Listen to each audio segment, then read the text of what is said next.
pemirsa, salam sehat untuk kita semua. Jumpa lagi bersama saya, Mitra Tarigan, dalam program Teras Negeri. Program Teras Negeri ini bisa Anda saksikan di kanal YouTube Tempo.co. Tamu saya hari ini adalah Wali Kota Jayapura, Provinsi Papua, Bapak Frans PK. Halo, apa kabar Bapak? Kabar baik, Mbak Mitra. Sehat-sehat ya Pak ya? Sehat. Sebelum kita mulai perbincangan kita dengan Bapak Frans, saya akan mencoba membacakan profil singkat Bapak Wali Kota Jayapura, Bapak Frans PK. Pria kelahiran 1967 ini dilantik sebagai Wali Kota Jayapura pada 2022 lalu. Sebelumnya, Bapak Frans menjabat sebagai Pelaksana Harian Kota Jayapura pada 2002 dan Sekretaris Daerah Kota Jayapura pada 2019. Memiliki slogan "Satu Hati Membangun Kota untuk Kemuliaan Tuhan", Kota Jayapura menjadi epicentrum pembangunan Papua, mulai dari pusat ekonomi, perdagangan, dan pendidikan di Provinsi Papua. Di bidang perhubungan, Kota Jayapura memiliki akses laut, udara, dan darat yang menghubungkannya dengan sejumlah daerah di sekitarnya. Sarana pendidikan di Kota Jayapura pun cukup memadai, mulai dari sekolah dasar hingga perguruan tinggi, yakni Universitas Cendrawasih yang merupakan salah satu universitas terbesar di Papua. Potensi pariwisata di Kota Jayapura memiliki wisata alam, wisata budaya, wisata sejarah, hingga berbagai kegiatan menarik. Pemerintah Kota Jayapura melalui Dinas Kesehatan juga membentuk layanan terpadu secara gratis kepada masyarakat. Layanannya berupa vaksinasi, pelayanan TBC, dan pengobatan lain untuk menurunkan angka penyakit dan kematian. Pejabat Wali Kota Jayapura Frans PK juga telah mencanangkan 6 budaya kerja berintegritas demi menciptakan tata kelola pemerintahan dan pelayanan yang baik bagi masyarakat. Baik, langsung saja nih kita berbincang kepada Bapak Frans. Ini keren banget nih kalau misalnya lihat dari profilnya nih Pak. Pertama-tama mungkin selamat datang dulu nih Pak di program Teras Negeri Tempo nih Pak. Terima kasih. Ini dari informasi yang kami dapat nih Pak, Bapak sudah menjadi putra daerah selama 30 tahun Pak, menjadi birokrat Papua. Benar ya Pak ya? Benar. Boleh tahu nggak nih Pak kira-kira nih Pak, bagaimana Bapak melihat pertumbuhan pembangunan di Papua selama ini Pak? Kan melihatnya cukup lama nih Pak. Ya, baik. Terima kasih. Ya, saya sebagai pekerja, sebagai PNS, memang 29 tahun lebih, dan Wow. 2024, 30 tahun. Tapi itu di pemerintah Kota Jayapura. Nah, hubungannya dengan kemajuan pembangunan secara keseluruhan di Papua, setelah pasca diberikan status otonomi khusus Papua tahun 2000 dan 2001 dengan Undang-Undang Nomor 21 tahun 2001, itu memiliki sebuah era baru dalam kemajuan dan percepatan pembangunan di Papua, khususnya di 5 bidang prioritas. Pendidikan, kesehatan, infrastruktur, dan ekonomi kerakyatan. Dari 5 bidang ini, menurut saya bahwa pandangan saya dari waktu ke waktu, dari tahun ke tahun, mengalami kemajuan yang cukup signifikan ya di Papua secara keseluruhan. Meskipun di antara daerah yang satu dengan yang lain tentu berbeda dalam capaiannya. Dan juga kondisi lokal di masing-masing daerah tentu berbeda, walaupun satu Papua. Namun demikian secara keseluruhan saya melihat bahwa sudah ada kemajuan yang cukup signifikan. Walaupun juga di beberapa daerah masih ada terjadi konflik ya. Konflik, ada ribut-ribut lah macam-macam, tetapi biar bagaimanapun kondisinya, pemerintah harus hadir untuk memajukan dan mensejahterakan masyarakat dan juga melindungi rakyat. Ya. Dan secara khusus di Kota Jayapura, sejak Undang-Undang Nomor 21 diberlakukan, kemudian dengan terbukanya ruang, kemudian ada penambahan anggaran pembangunan dengan dana otonomi khusus, sehingga kemajuan khusus di Kota Jayapura, infrastrukturnya, ekonominya sangat signifikan. Ya. Hal ini juga tentu didorong oleh karena adanya investasi ya yang masuk di Kota Jayapura dengan hadirnya berbagai bidang, terutama di bidang perdagangan, hadirnya sejumlah perhotelan, kemudian juga ada dunia usaha yang berdagang berusaha di wilayah Kota Jayapura. Nah, tentu itu juga semua menarik, membuka lapangan pekerjaan, sehingga banyak sekali juga dari saudara-saudara dari luar Papua serta ada di Kota Jayapura, sehingga Kota Jayapura hari ini menjadi kota yang masyarakat Kota Jayapura hari ini menjadi masyarakat sangat heterogen, sangat heterogen dari Sabang sampai Merauke, Aceh sampai Papua ada di Jayapura. Hadir di sana. Ya. Wah, heterogen termasuk juga orang Batak banyak. Termasuk juga. Jauh ya. Dari barat ke timur sana. Timur wow. Jauh, sangat heterogen. Wow. Ya, begitu. Jadi sangat signifikan kemajuan perkembangannya. Harapan kita bahwa dengan adanya pembentukan daerah otonom baru, khususnya di pembentukan provinsi ya, adanya pemekaran provinsi baru di Papua dengan menjadi 4, harapan kita bahwa percepatan pembangunan dengan adanya pemerintah provinsi yang baru yang hadir akan menjadi peluang yang cukup, prospek yang baik untuk kemajuan Papua secara keseluruhan, terutama di daerah-daerah otonom baru, daerah provinsi yang baru dibentuk. Sehingga terjadi pemerataan pembangunan, kemudian juga terjadi percepatan pemerataan terhadap kesejahteraan masyarakat juga bisa didorong. Dibandingkan dengan satu provinsi kemarin, ya semua lebih banyak terpusat di Kota Jayapura, ya, sehingga akan terjadi distribusi pendapatan, distribusi terhadap layanan publik juga akan semakin mudah, cepat, karena hadirnya pembentukan provinsi-provinsi yang baru di Papua. Menarik Pak, berarti udah banyak banget ya Pak perkembangannya ya Pak ya. Iya. Apalagi masyarakatnya juga tadi Bapak katakan heterogen sekali, Iya. dari Aceh sampai Papua ada di Kota Jayapura ini Pak. Iya. Dari segi nih Pak, tata kelola pemerintahan di Kota Jayapura yang kami dengar Bapak mencoba untuk menguatkannya kan Pak, tata kelola itu dengan tertib administrasi, tertib aturan, pelayanan prima, inovasi dan juga perubahan, serta bebas korupsi. Hingga saya dengar opini WTP dari BPK ya Pak ya. Apa nih Pak kira-kira latar belakang 6 budaya kerja berintegritas ini Pak? Iya, latar belakangnya yang pertama bahwa penyelenggaraan pemerintahan, pelayanan publik, dan juga pembinaan kepada masyarakat itu akan sangat tergantung efektivitasnya.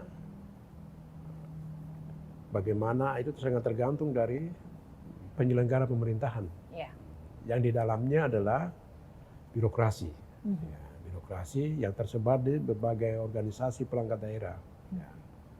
Kalau pemerintahannya, tata kelolanya tidak bagus, mana mungkin pelayanan publiknya akan berjalan. Karena itu, pertama tentu harus perkuat jajaran pemerintahan daerah, pemerintahan kota, dengan didukung oleh birokrasi yang berdisiplin, bekerja keras, birokrasi yang juga memiliki disiplin yang baik, memiliki kompetensi yang baik, dan juga tentu didukung oleh sebuah semangat, semangat yang dibingkai dalam moto pembangunan Kota Jayapura, yaitu satu hati membangun kota untuk kemuliaan Tuhan. Karena itu sejak beberapa tahun yang lalu, pada saat masih wali kota definitif, itu kita punya ada 4 wilayah tertib, yaitu tertib administrasi, tertib aturan, kemudian bebas korupsi, dan juga wajar tanpa pengecualian untuk opini. Tapi kemudian saya tingkatkan lagi. Dari hasil 4 wilayah tertib itu kemudian kita hasilnya cukup signifikan, yaitu kita mendapatkan berbagai prestasi. karena kinerja dari semua aspek. Nah, kemudian tahun 2022 yang lalu, tanggal 27 Mei, ketika saya dilantik sebagai PJ Sekda, PJ Wali Kota, nah, apa yang kami kerjakan selama beberapa tahun yang lalu, selama ini ya sebelumnya, itulah yang saya dorong terus. Dan saya selalu mengatakan pada teman-teman saya di pemerintahan bahwa kita sudah kerja bersama-sama dengan saya ya, kita sudah kerja bersama bertahun-tahun, sehingga kita memiliki capaian-capaian, prestasi, penghargaan yang kita peroleh. Nah itu jangan sampai capaian atau prestasi yang kita capai itu kemudian dengan terjadinya pergantian kepala daerah, masa transisi itu kemudian berpengaruh terhadap kinerja. Nah karena itu apa yang sudah dicapai harus dipertahankan, yang kurang kita perbaiki, yang belum kita lakukan, lalu kita tingkatkan. Nah untuk mengunci itu maka saya dorong dengan 6 budaya kerja berintegritas, yaitu tertib administrasi, tertib aturan, kemudian pelayanan prima, lalu perubahan dan inovasi dan perubahan, kemudian bebas korupsi dan juga opini wajar tanpa pengecualian.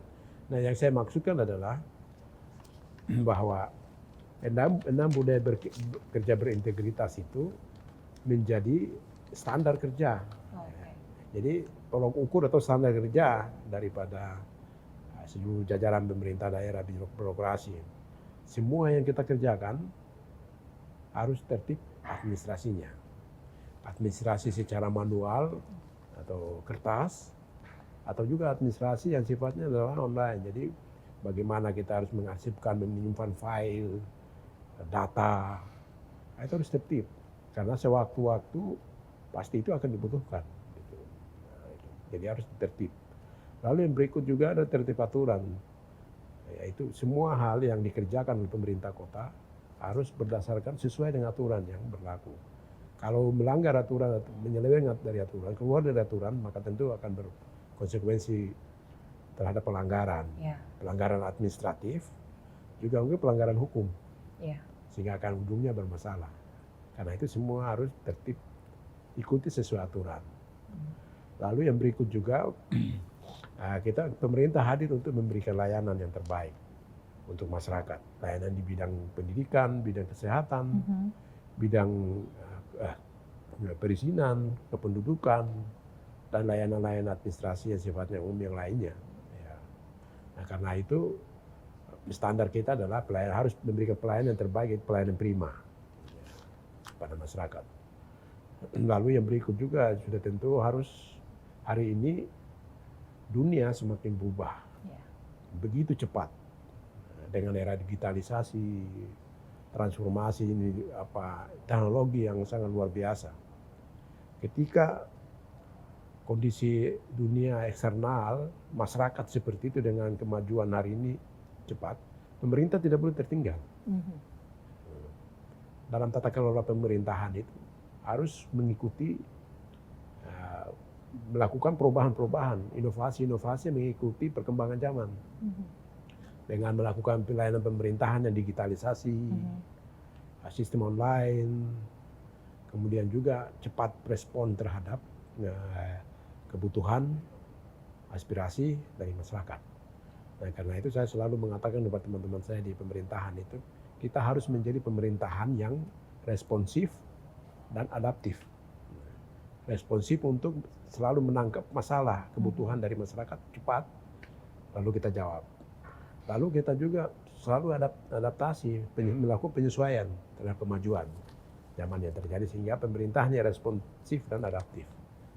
Nah, sehingga untuk menjawab itu maka selalu ada perubahan-perubahan, inovasi yang dari waktu ke waktu harus kita lakukan dalam tata kelola pemerintahan, dalam semua bidang. Lalu yang berikut sudah barang tentu juga adalah bebas korupsi ya. Saya pikir bahwa itu menjadi sesuatu hal yang tidak boleh dilakukan terhadap penyelewengan terhadap penggunaan keuangan negara. Itu sudah menjadi kekuatan, barang siapa yang melanggar ya pasti akan berhadapan dengan hukum. Karena itu harus bebas korupsi. Dan yang terakhir Yaitu wajar tanpa pengecualian itu karena kita sudah, pemerintah kota sudah mendapatkan 10 kali wajar tanpa pengecualian. Wow, banyak. Dengan Keren. opini WTB ya, 10 kali. Sehingga harus ada pada tataran itu dalam tata kelola keuangan. Berada pada tataran wajar tanpa pengecualian. Tidak boleh terganggu menggunakan sistem akuntansi pemerintahan yang sudah ada dengan perubahan-perubahan regulasi pengelolaan keuangan, sehingga dalam pengelolaan keuangan daerah selalu mengikuti regulasi, aturan, dan tata kelola yang bagus, sehingga ujungnya adalah hasil audit BPK dengan wajar tanpa pengecualian. Tetapi tidak sampai di situ mestinya. Dari hasil tata kelola keuangan yang baik itu juga harus memberi dampak. Dengan ada audit kinerja ya yang kita dilakukan oleh BPK. Kemudian juga bagaimana dampak dari tata kelola keuangan yang wajar tanpa pengecualian itu dampak bagi masyarakat, kesejahteraan masyarakat. Nah ini yang juga harus, sehingga ada outputnya, ada outcomes-nya, dan juga ada benefitnya bagi masyarakat ya, di Kota Jayapura. Jadi itu kita perkuat itu dengan harapan itu tata kelolanya harus terbangun baik, sehingga dia bisa berdampak dalam pelayanan publik dan juga pembangunan di Kota Jayapura. Pastinya pelayanan publik nomor satu Nomor kan Pak satu, ya, tentu nomor satu, saja ya Pak harus, ya. ya. Setuju sekali kita Pak. Tadi Bapak sempat mengatakan urusan pembangunan. Pembangunan tuh Pak dekat sekali dengan urusan ekonomi nih Pak. Ya. Nah dari sisi ekonomi, ada pertumbuhan ekonomi Kota Jayapura nih yang kami dapatkan informasinya naik nih Pak ya, naik tipis dari 3,28% pada tahun 2021 menjadi 3,29% di tahun 2022. Persentase penduduk miskin pun turun dari 11,39% di 2021 menjadi 11,12% pada tahun lalu. Dengan kondisi ini, kira-kira bagaimana nih Pak, pemerintah Kota Jayapura mendorong pertumbuhan ekonomi dan mengatasi kemiskinan yang mungkin masih terjadi di beberapa daerah di Kota Jayapura ini? Iya, Kota Jayapura sebagai pusat perdagangan dan jasa, maka mayoritas masyarakat Kota Jayapura itu berusaha di bidang perdagangan, perdagangan dalam skala yang besar, ataupun juga sampai skala yang kecil ya, UMKM, PKL, dan lain sebagainya. Nah karena itu kemudian dia akan memberikan dampak dalam pendapatan bagi masyarakat sendiri, juga pertumbuhan ekonomi secara keseluruhan di daerah, khususnya di Kota Jayapura, dan memberikan juga dampak dalam pertumbuhan pendapatan hasil daerah PAD bagi Kota Jayapura.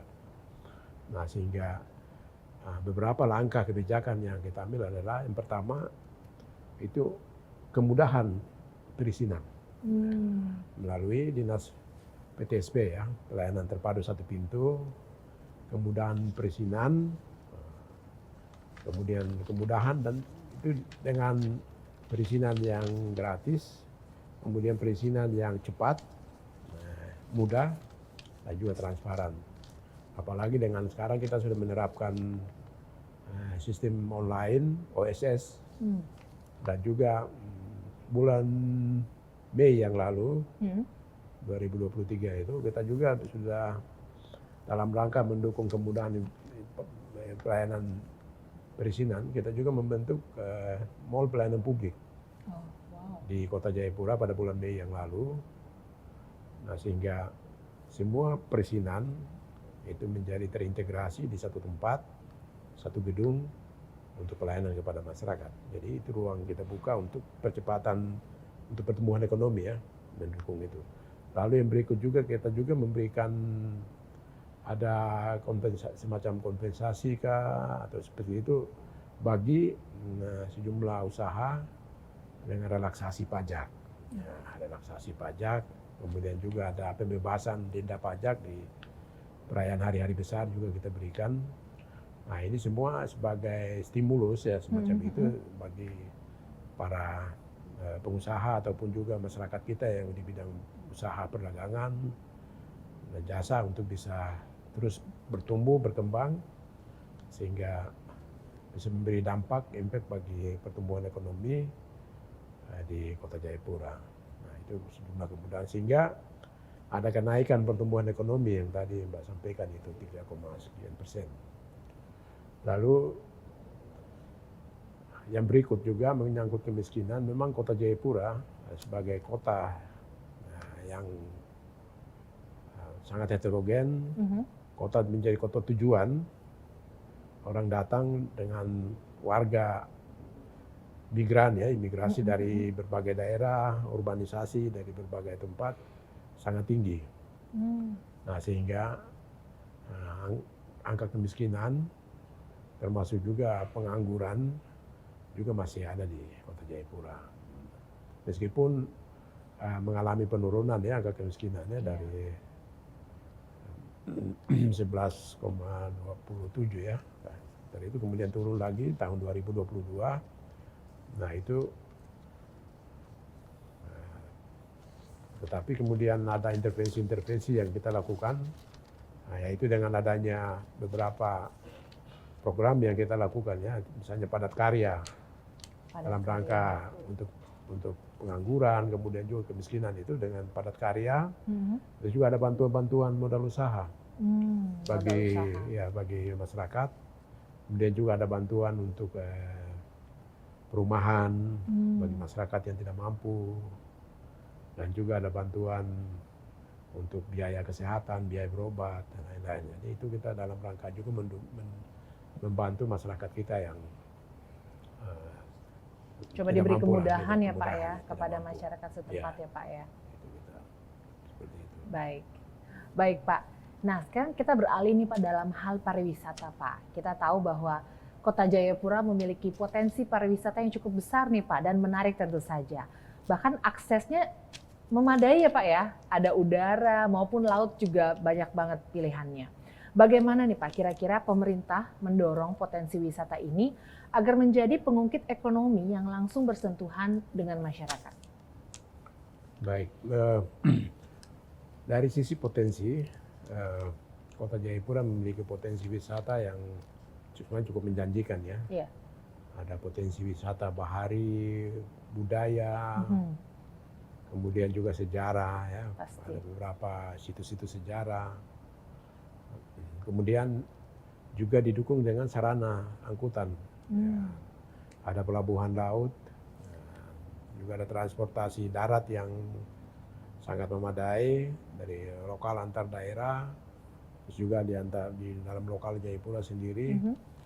Kemudian juga udara, walaupun udara itu wilayah bandaranya ada di Kabupaten Jayapura ya, di Sentani, tetapi akses untuk ke kota ya, itu jalannya sangat bagus ya dan dekat sekali.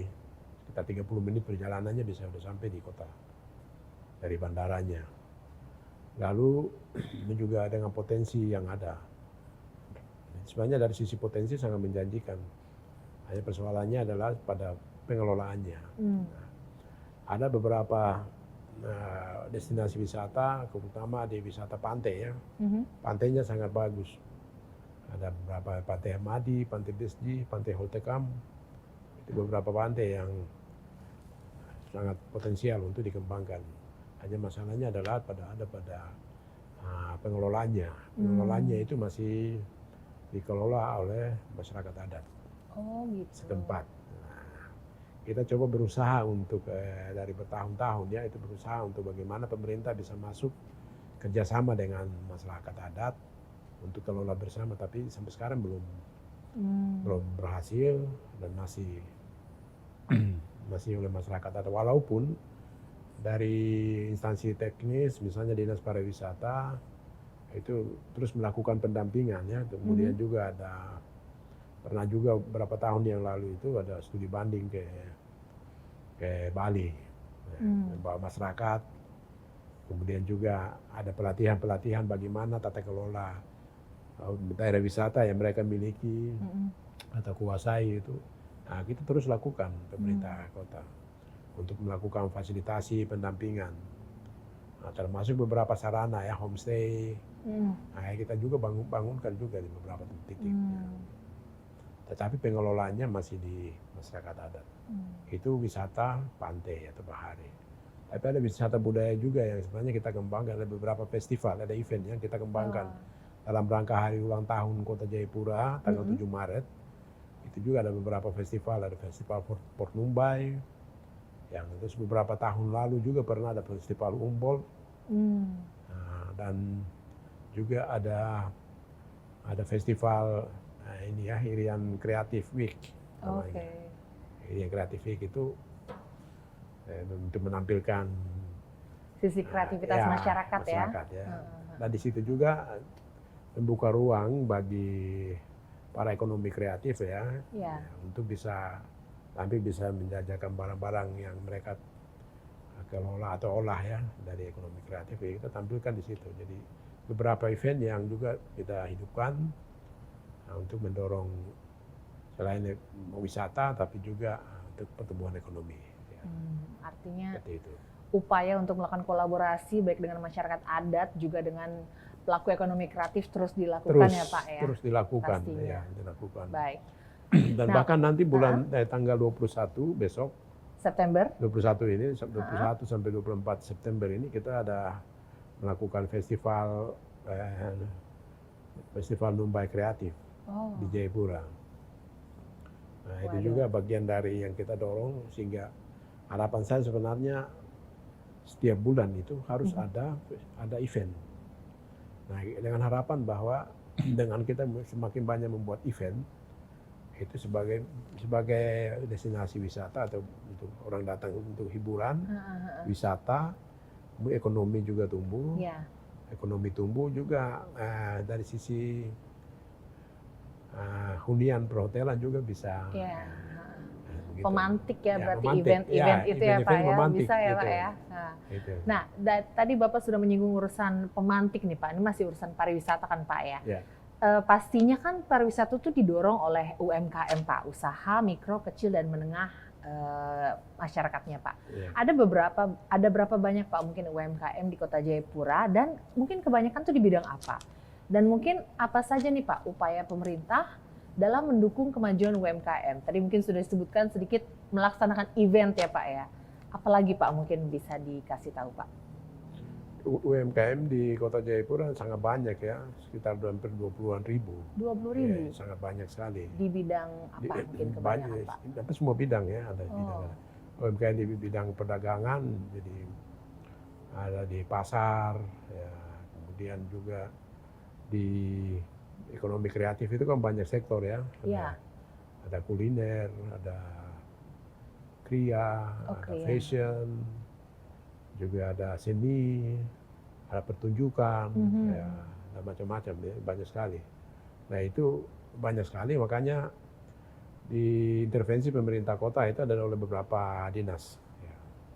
Ekonomi kreatif itu misalnya ada dinas pariwisata, ada dinas perdagangan dan koperasi, perindustrian, dan juga dinas pertanian, perikanan. Ya. Mereka secara kolaborasi dan juga secara sektoral itu melakukan pembinaan. Pembinaan itu dalam bentuk ada pelatihan-pelatihan, ada bantuan modal, bantuan peralatan untuk pengembangan usahanya. Ya.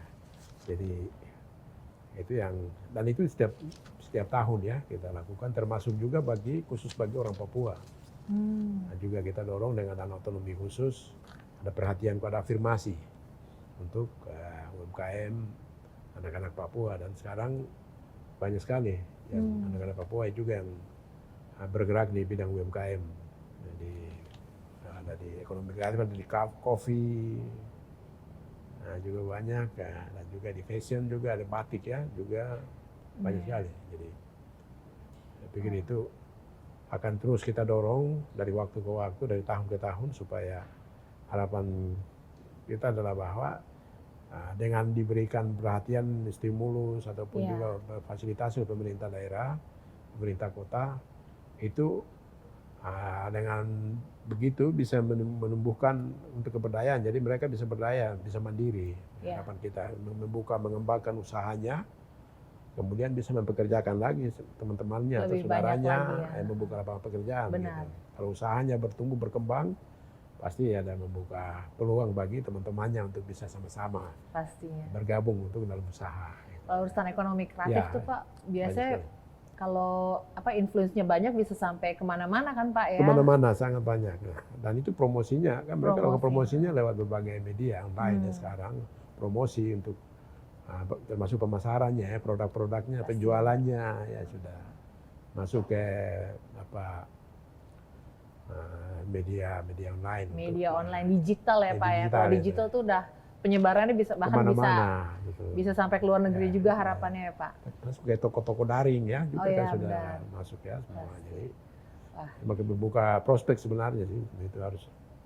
Nah, sehingga itu yang kita dorong kepada masyarakat khususnya para UMKM untuk bisa terus.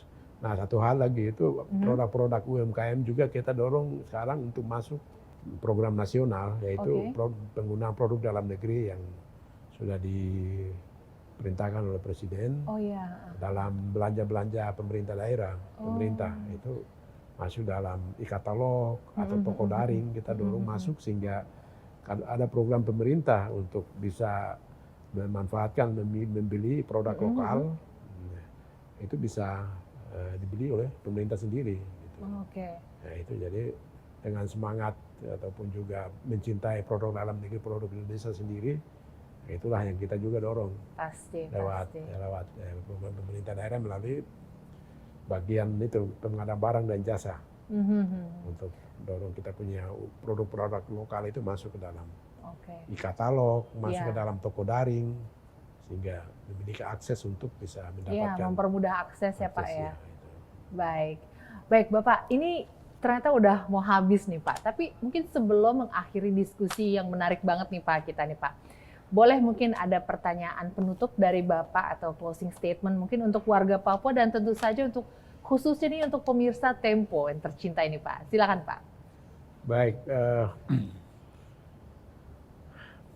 para pemirsa Tempo dan juga masyarakat secara keseluruhan. Yang pertama, Papua tidak ingin selalu disebut sebagai daerah yang tertinggal.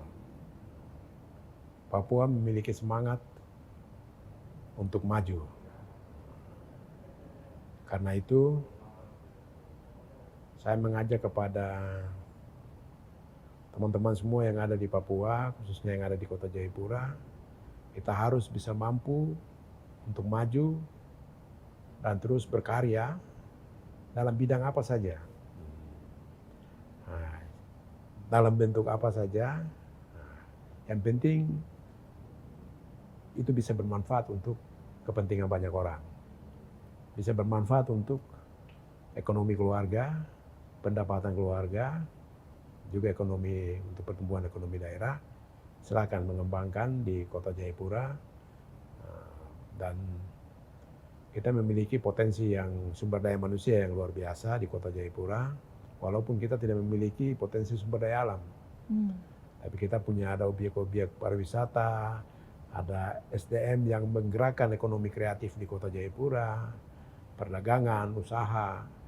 Nah, itulah yang kita optimalkan. Sehingga di situ ada pendapatan, kemudian ada lapangan pekerjaan yang terbuka untuk bisa memajukan Kota Jayapura yang kita cintai bersama. Pemerintah kota bersama Forkopimda tentu juga menjaminkan keamanan. Nah, Papua sekarang sudah 6 provinsi. Provinsi Papua, provinsi itu adalah provinsi yang paling aman. Yang meliputi 8 kabupaten dan 1 kota. Paling aman, karena itu jangan selalu terbesit dalam benak atau pikiran atau opini bahwa Papua tidak aman. Sebenarnya tidak semua. Yang satu daerah, satu tempat lah yang tidak aman, tapi yang lain pasti aman. Karena itu saya mengajak masyarakat, para pemirsa yang ada, jangan ragu, jangan takut untuk datang ke Jayapura. Bisa menikmati panorama potensi yang ada di Jayapura, sehingga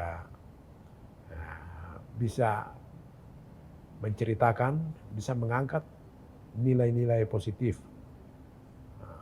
tentang potensi Kota Jayapura, tetapi juga kemajuan pembangunan yang ada di Kota Jayapura dan bahkan juga di Papua. Sehingga tidak selalu diberitakan bahwa Papua seperti ini, seperti itu yang sifatnya negatif. Tetapi sesungguhnya tidak. Sudah ada kemajuan yang luar biasa. Kita tetap semangat untuk memajukan Kota Jayapura dan juga memajukan Papua untuk kesejahteraan dan kejayaan di dalam negara kesatuan Republik Indonesia. Terima kasih, Tuhan memberkati. Assalamualaikum warahmatullahi wabarakatuh. Papua khususnya Kota Jayapura ingin terus maju demi Indonesia ya Pak Demi ya. Indonesia. Terima kasih banyak Pak atas pernyataan penutupnya, bagus sekali Pak. Terima kasih banyak. Pemirsa, Teras Negeri akan kembali berbincang dengan sejumlah kepala daerah yang banyak memberikan inspirasi untuk kemajuan negeri. Saya Mitra Tarigan beserta seluruh kru yang bertugas pamit undur diri. Sampai jumpa.